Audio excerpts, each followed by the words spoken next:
नमस्कार मंडळी, स्वागत आहे तुमचं पुन्हा एका नवीन व्हिडिओमध्ये। तर आजचा व्लॉग आहे काजूच्या भाजीचा। ओल्या काजूची भाजी बहीण बनवणार आहे, तर तिची रेसिपी पाहूया। हे ओले काजू बहिणीच्या गावी मिळतात। बहिणीचं गाव गुहागरच्या इथे जवळच आहे, सासर तिचं। तर तिने तिथून आणले होते। ते हिने साफ करून हे बघा ते पाण्यामध्ये थोडा वेळ भिजत ठेवलेत। आणले होते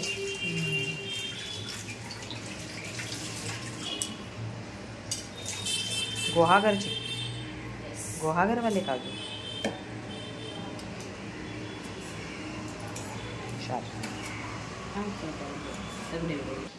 सांग बघू काय आहे। किती कांदा घेतला? एक छोटा कांदा कापलेला, टोमॅटो छोटासा, कढीपत्ता, आलं लसूण पेस्ट आणि कोथिंबीर। मी माझा तुला माहिती मी मोहरी संपलेली आहे। मग आम्ही तेल टाकलं की आम्ही त्याच्यामध्ये मोहरी टाकतो अशी अशी अशी मग आम्ही कांदा टाकतो।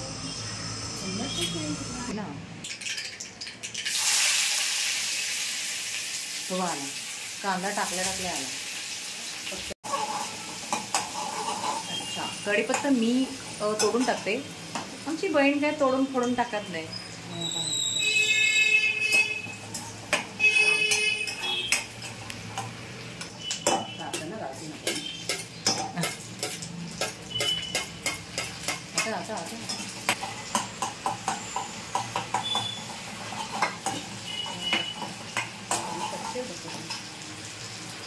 कांदा चांगला फ्राय झाला की त्याच्यामध्ये काजू टाकायचे।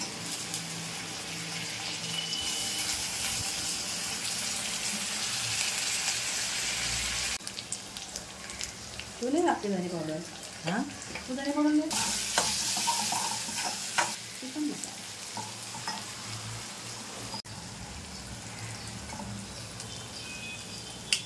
याची डिस्क्रिप्शनमध्ये वाटण कसं बनवलं ते डिस्क्रिप्शनमध्ये आहे। हां, त्याची लिंक ऑलरेडी बनवलं आहे की वाटण लोक ते पण शोधायला मग उठतात ते पण। आणि मध्ये वॉटरची लिंक लावायची त्याला अटॅच। मग हा आपला लाल तिखट, तुम्ही कश्मीरी नाही आमच्याकडे, त्याच्यामुळे मी हाच टाकत आहे। घरचा लाल तिखट बनवलेला ते छान बघून खावं। आणि त्याच्यामुळे लिहायचं व्हिडिओमध्ये हे ओले काजू फक्त सीजनलाच मिळतात। तुम्हाला जर सुक्या काजूची बनवायची असेल तर रात्री 10 वाजता भिजत टाकायची आणि सकाळीची भाजी करायची किंवा दुसऱ्याची दुपारी। अशी छान भाजी होते त्याची। ओके, थोडं असं कोमट पाणी टाकलं तर अजून छान नरम होतात।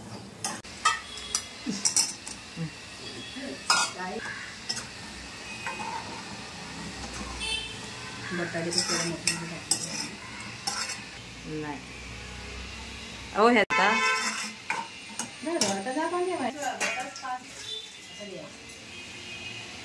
बारीक गॅसवर त्याचा चांगला अर्क निघतो। बारीक गॅसवर अर्धा तास शिजून देऊया भाजी।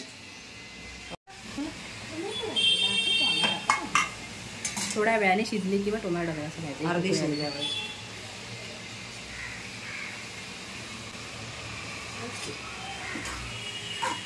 अशा पद्धतीने आपली ही काजूची भाजी तयार झालेली आहे, जी तुम्ही भाकरीसोबत किंवा चपातीसोबत खाऊ शकता।